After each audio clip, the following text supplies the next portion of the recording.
ವ್ಯವಸಾಯದಲ್ಲಿ ಏನಾದರೂ ದುಡ್ಡು ನೋಡ್ಬೇಕಂದ್ರೆ ಹಾರ್ಟಿಕಲ್ಚರ್ ಕ್ರಾಪ್ಗೆ ಹೋಗ್ಬೇಕು. ನಾವು ಕೋಟಿ ನೋಡ್ಬೇಕಂದ್ರೆ ದಾಳಿಂಬೆ ಹಾಕ್ಬೇಕು. ನಾವು ಯುರೋಪ್ಗೆ ಏನಾರ ಎಕ್ಸ್ಪೋರ್ಟ್ ಮಾಡಿದರೆ ದಾಳಿಂಬೆ ಅಂತ ದುಡ್ಡು ಇನ್ಯಾವುದರಲ್ಲಿದೆ.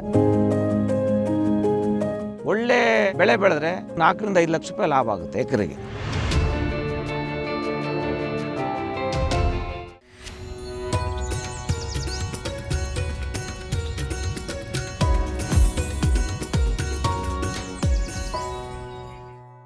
ಕಡಿಮೆ ನೀರಿನಲ್ಲಿ ಬೆಳೆಯುವ ಬರಗಾಲದ ಬೆಳೆ, ಹೆಚ್ಚು ಆದಾಯ ತಂದುಕೊಡುವ ಹಣ್ಣಿನ ಬೆಳೆ. 13 ಎಕರೆಯಲ್ಲಿ ದಾಳಿಂಬೆ ಬೆಳೆದಿರುವ ರೈತ. ದಾಳಿಂಬೆ ಪಪಾಯ ಮಿಶ್ರ ಬೆಳೆ. ಕೃಷಿ ಖಜಾನೆಗೆ ಸ್ವಾಗತ. ನಾನು ವಾಸುದೇವ್ ಮಾರ್ನಾಡ್. ದಾಳಿಂಬೆ ಅತಿ ಹೆಚ್ಚು ಆದಾಯ ತಂದುಕೊಡುವ ಪ್ರಮುಖ ಹಣ್ಣಿನ ಬೆಳೆ. ಗುಣಮಟ್ಟದ ದಾಳಿಂಬೆ ಬೆಳೆದಾಗ ರೈತರಿಗೆ ಲಕ್ಷಗಳಲ್ಲಿ ಲಾಭ ಸಿಗುತ್ತದೆ. ಕೃಷಿಯಲ್ಲಿ ಹೆಚ್ಚು ಆದಾಯ ಗಳಿಸಲು ಬಯಸುವ ರೈತರ ನೆಚ್ಚಿನ ಬೆಳೆಯಾಗಿದೆ. ದಾವಣಗೆರೆಯ ರೈತರೊಬ್ಬರು 13 ಎಕರೆಯಲ್ಲಿ ಬೆಳೆದಿದ್ದು ದಾಳಿಂಬೆ ಬೇಸಾಯದಲ್ಲಿ ಅವರ ಯಶಸ್ಸಿನ ಬಗ್ಗೆ ವಿವರ ನೋಡೋಣ ಬನ್ನಿ.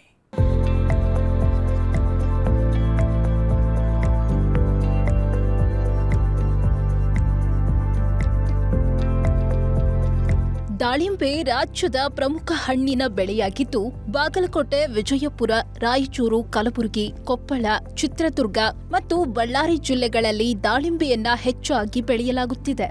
ಬಿಸಿಲು ಹೆಚ್ಚಿರುವ ಪ್ರದೇಶಗಳಲ್ಲಿ ದಾಳಿಂಬೆ ಬೆಳೆಯಲಾಗ್ತಿದೆ. ದಾವಣಗೆರೆ ಜಿಲ್ಲೆ ಜಗಳೂರು ತಾಲೂಕಿನ ಕೆಚ್ಚೇನಹಳ್ಳಿಯ ರೈತ ಕೆಎಂ ರವಿ ಅವರು 13 ಎಕರೆಯಲ್ಲಿ ದಾಳಿಂಬೆ ಬೆಳೆದಿದ್ದಾರೆ.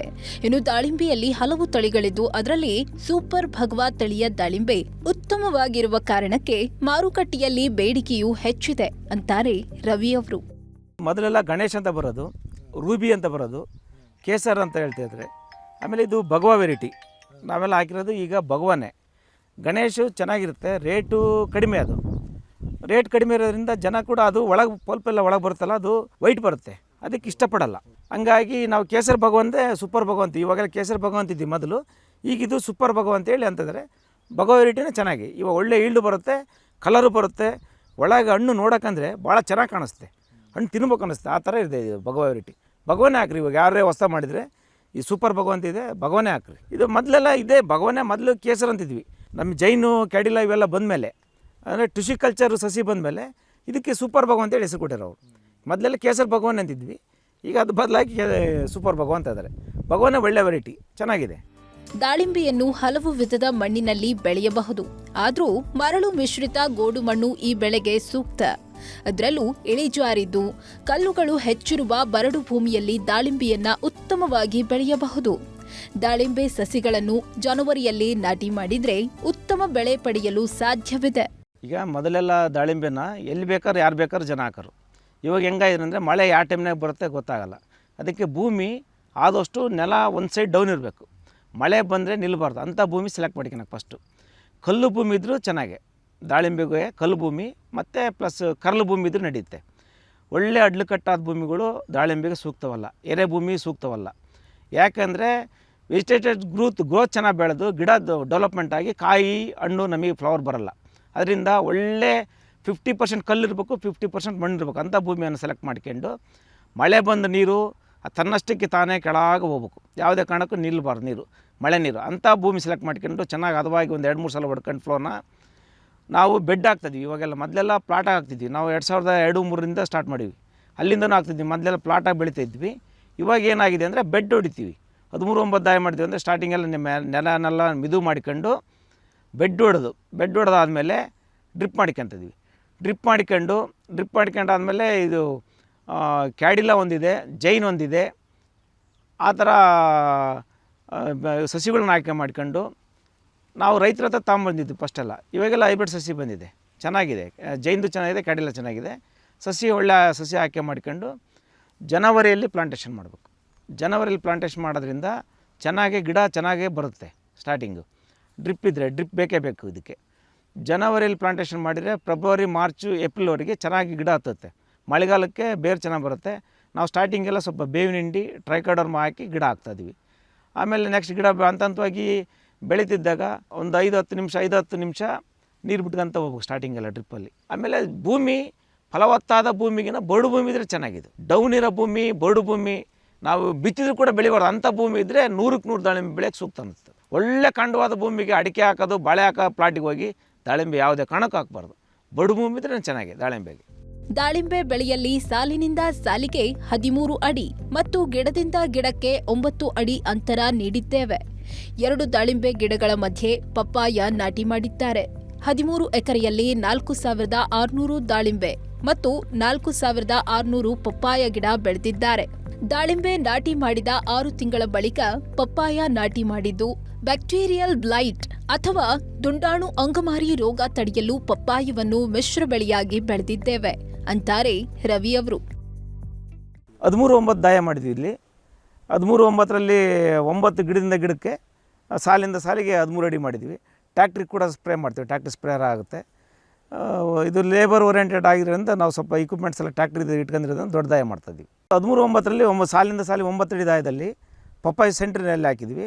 4600 ಗಿಡ ಬಿದ್ದಿದ್ದಿದ್ರು ಸರ್. ಇದು 13.5 ಎಕರೆ ತೋಟ ನಮ್ಮದಿದ್ದು. 13 ಎಕರೆಯಲ್ಲಿ ಪೂರಾ ದಾಳಿಂಬೆ ಪಪ್ಪಾಯ ಇದೆ. ಇದು ಈಗ ಕಟಿಂಗ್ ಆಗಿದೆ ಪಪ್ಪಾಯಿ. ಸುಮಾರು ಈಗ 2 ತಿಂಗಳಿಂದ ಕಟಿಂಗ್ ಮಾಡ್ತಿದ್ವಿ. ಒಂದು ಗಿಡಕ್ಕೆ 25 kg ಆಲ್ರೆಡಿ ಕಟಿಂಗ್ ಆಗಿದೆ ಇದು. ಆಮೇಲೆ ದಾಳಿಂಬೆ ಬಂದಿತ್ತು, ಇದು 2 ವರ್ಷ ದಾಳಿಂಬೆ ಇದು. 1 ವರ್ಷ 18 ತಿಂಗಳಾಯಿತು ಟೋಟಲಿ, 18 ತಿಂಗಳು. ಒಂದು 6 ತಿಂಗಳು ದಾಳಿಂಬೆ ಹಾಕಿದ ಮೇಲೆ ನಂತರ ಒಂದು 6 ತಿಂಗಳಾದಮೇಲೆ ಪಪ್ಪಾಯ ಹಾಕಿರೋದು. ಪಪ್ಪಾಯ 8 ತಿಂಗಳಿಗೆ ನಮ್ಮ ಕಟಿಂಗ್ ಸ್ಟಾರ್ಟ್ ಆಗಿದೆ. 8 ತಿಂಗಳಿಂದ ಇಲ್ಲಿವರೆಗೆ 25 kg ಪರ್ ಪ್ಲಾಂಟ್ಸಿಗೆ ಬಂದಿದೆ. ಇದು ಲಾಂಗ್ ಟರ್ಮ್ ಅಂದರೆ ದಾಳಿಂಬೆ ಬರುತ್ತೆ. ಇದು ಲಾಂಗ್ ಟರ್ಮ್. ನಾವು ಅಂತರ್ಬೇಸಾಯ ಅಂತೇಳಿ ಸ್ಟಾರ್ಟಿಂಗು ಪಪ್ಪಾಯಿ ದಾಳಿಂಬೆ ಮಿಕ್ಸ್ ಮಾಡೋದು ಉದ್ದೇಶನೇ ದಾಳಿಂಬೆಗೆ ಆದಷ್ಟು ಬ್ಯಾಕ್ಟೀರಿಯಾಗಳು ಜಾಸ್ತಿ ಇರ್ತವೆ. ಬ್ಯಾಕ್ಟೀರಿಯಾ ಬರೋದ್ರಿಂದ ಸ್ಟಾರ್ಟಿಂಗಲ್ಲಿ ನಾವು ಪಪ್ಪಾಯನ್ನು ಇದು ಅಂತರ್ಬೆಳೆಯಾಗಿ ಬೆಳ್ಕೊಂಡ್ರೆ ಸ್ವಲ್ಪ ತಪ್ಪಿಸ್ಬೋದು ಆ ಒಂದು ಹಾವಳಿಯನ್ನು. ಹಂಗಾಗಿ ಇದು ಅಂತರ ಬೇಸಾಯ ಮಾಡ್ತಾಯಿದ್ವಿ. ಬ್ಯಾಕ್ಟೀರಿಯಾ ಅದು ಗಾಳಿಗೆ ಜಾಸ್ತಿ ಇದಾಗುತ್ತೆ, ಅದು ಗಾಳಿ ಸ್ಪ್ರೆಡ್ಡಿಂಗ್ ಜಾಸ್ತಿ ಆಗುತ್ತೆ. ಅದು ಇದು ಪಪ್ಪಾಯ ಹಾಕೋದ್ರಿಂದ ಗಾಳಿ ಕಡಿಮೆ ಆಗೋದ್ರಿಂದ ಮುಂದಕ್ಕೆ ಹೋಗಲ್ಲ ಬ್ಯಾಕ್ಟೀರಿಯಾಸು. ಯಾವ ಗಿಡದಲ್ಲಿರುತ್ತೋ ಅದೇ ಗಿಡದಲ್ಲಿರುತ್ತೆ. ಆ ಉದ್ದೇಶದಿಂದ ಫಸ್ಟ್ ಸ್ಟಾರ್ಟಿಂಗಲ್ಲಿ ನಾವು ಪಪ್ಪಾಯನೇ ಮಿಕ್ಸ್ ಮಾಡ್ತಾಯಿದ್ವಿ. ರವಿ ಅವರು ಪ್ರಸ್ತುತ ಪಪ್ಪಾಯ ಬೆಳೆಗೆ ಮೊದಲ ಆದ್ಯತೆ ನೀಡುತ್ತಿದ್ದಾರೆ. ಪಪ್ಪಾಯ ಬೆಳೆ ತೆಗೆದ ಬಳಿಕ ದಾಳಿಂಬೆಗೆ ಗಮನ ಕೊಡುತ್ತೇವೆ. ಈಗ 2 ಬೆಳೆಗೂ ಒಟ್ಟಿಗೆ ಪೋಷಕಾಂಶ ನೀಡುತ್ತಿದ್ದು 20 ದಿನಕ್ಕೊಮ್ಮೆ ಜೀವಾಮೃತವನ್ನು ನೀಡುತ್ತಿದ್ದೇವೆ ಅಂತಾರೆ. ನಾವು ಫಸ್ಟ್ ಪ್ರಿಫರೆನ್ಸ್ ಕೊಟ್ಟಿರೋದು ಪಪ್ಪಾಯಿಗೆ. ಈಗ ದಾಳಿಂಬೆ ಏನು ಸುಮ್ಮನೆ ಅದು ಬಿಟ್ಟಿರೋದಷ್ಟೇ. ಪಪ್ಪಾಯಿಗೆ ಮೈನ್. ಈಗ ನಾವು ಟ್ಯಾಕ್ಟರ್ ಸ್ಪ್ರೇಯಲ್ಲಿ ಸ್ಪ್ರೇ ಮಾಡ್ಕೊಂತ ಹೋಗ್ತೀವಿ, ಲೇಬರ್ ಏನಿಲ್ಲ. ಮೈನ್ ಕಾನ್ಸಂಟ್ರೇಟೇ ಈಗ ಮಾಡ್ತಿರೋದು ಪಪ್ಪಾಯಿಗೆ. ಇನ್ನೊಂದು 4 ತಿಂಗಳಿರುತ್ತೆ ಪಪ್ಪಾಯ ಆದಮೇಲೆ ಮತ್ತೆಲ್ಲ ಫ್ರೂನಿಂಗ್ ಮಾಡ್ಕೊಂಡು ಕಟ್ಟಿಂಗ್ ಎಲ್ಲ ಕೊಟ್ಕೊಂಡು ದಾಳಿಂಬೆ ಇಂಪ್ರೂವ್ ಮಾಡ್ತೀವಿ ನಾವು. ದಾಳಿಂಬೆಗೆ ಸ್ಪ್ರೇ ಮಾಡೋದು ಆಮೇಲೆ ಪಪ್ಪಾಯ ಸ್ಪ್ರೇ ಮಾಡೋದು ಭಾಳ ಡಿಫ್ರೆನ್ಸ್ ಆಗುತ್ತೆ. ನಾವೀಗ ನಮ್ಮ ಕನ್ಸಲ್ಟೆಂಟ್ ಡಾಕ್ಟ್ರ್ ಒಬ್ಬರು ಇದ್ದಾರೆ, ಅವ್ರ ಕನ್ಸಲ್ಟೆಂಟ್ ತಗೊಂಡು ನಾವೇನೀಗ ಮೇಜರಾಗಿ ದಾಳಿಂಬೆ ಕೂಡ ಮತ್ತು ಪಪ್ಪಾಯಿಗೂ ಯಾವುದೇ ಅದಕ್ಕೆ ಒಂದಕ್ಕೊಂದು ಪೂರಕವಾಗಿರುವಂಥ ಸ್ಪ್ರೇಗಳೇ ತಗೊತಿದ್ವಿ ನಾವು ದಾಳಿಂಬೆ ಸ್ಪ್ರೇ ಮಾಡಲ್ಲ ಸ್ಟಾರ್ಟಿಂಗ್. ಈಗ ಪಪ್ಪಾಯ ಕಾನ್ಸಂಟ್ರೇಟ್ ಮಾಡೋದ್ರಿಂದ ಪಪ್ಪಾಯಿಗೆ ಯಾವುದೇ ಸ್ಪ್ರೇ ಮಾಡ್ತಿದ್ದೀವಲ್ಲ ಆ ದಾಳಿಂಬೆಗೆ ಯಾವುದೇ ಕಾರಣ ಸೈಡ್ ಎಫೆಕ್ಟ್ ಆಗಲ್ಲ.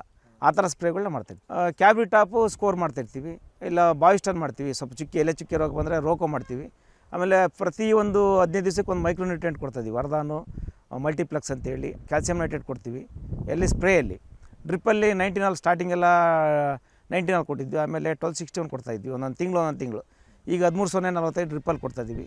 ಆಮೇಲೆ ಎವರಿ 20 ಡೇಸ್ ಒಂದ್ಸಲ ಸಗಣಿ ಗಾಡಿಯಲ್ಲೇ ಬಿಟ್ಕೊಂಡು ಸಗಣಿ ಹಾಕ್ತಾಯಿದ್ವಿ. ಪ್ರತಿ ಒಂದು ಗಿಡಕ್ಕೂ 1 ಲೀಟ್ರ್ ಅಂತೆ ಹಾಕ್ತಾಯಿದ್ವಿ. ಡ್ರಿಪ್ನಲ್ಲಿ ಕೊಡ್ತಾಯಿದ್ವಿ. ಸ್ವಲ್ಪ ಕಟ್ಟಿಗೆನೋದ್ರಿಂದ ಡ್ರಿಪ್ಪರ್ ಆಗಿರೋದ್ರಿಂದ ಅದನ್ನ ನಾವು ಮ್ಯಾನ್ಯಲ್ಲೇ ಕೊಡ್ತಾಯಿದ್ವಿ ಈಗ ಜೀವಾಮೃತನ. ಜೀವಾಮೃತನ ಅದು ಇದು ಜೊತೆಗೆ ಮಾಡ್ತಾಯಿದ್ವಿ. ಜೀವಾಮೃತ ಮತ್ತು ಕೆಮಿಕಲ್. ಹೌದೌದು. ಯಾವುದೇ ಒಂದೇ ಮಾಡಿದರೆ ಗಿಡ ಸಾಯೋ ಭಾಳ ಲಕ್ಷಣಗಳಿರ್ತವೆ. ಅದಕ್ಕೆ ಜೀವಾಮೃತದೂ ಪ್ಲಸ್ ಆಗಬೇಕು ಅಥವಾ ಆಮೇಲೆ ರಾಸಾಯನಿಕ ಇದರಿಂದಲೂ ಪ್ಲಸ್ ಆಗಬೇಕು. ಆ ಥರ ಮಾಡ್ತದೆ. 2 ಇರಬೇಕು. ನಾವು ಯಾವುದೇ ಕಾರಣಕ್ಕೆ ಒಂದರಿಂದಲೇ ಮಾಡ್ತೀವಿ ಅಂದರೆ ಸ್ವಲ್ಪ ಜಮೀನು ಇರಬೇಕು. ಖರ್ಚು ಕಡಿಮೆ ಇದ್ದರೆ ಜೀವಾಮೃತ ಮಾಡ್ಬೋದು. 2 ಸ್ವಲ್ಪ ನಾವು ಆದಾಯ ಬೇಕು ಅಂತಂದರೆ 2 ಉಪಯೋಗಿಸಿ ಮಾಡೋದ್ರಿಂದ ಪಾಡು.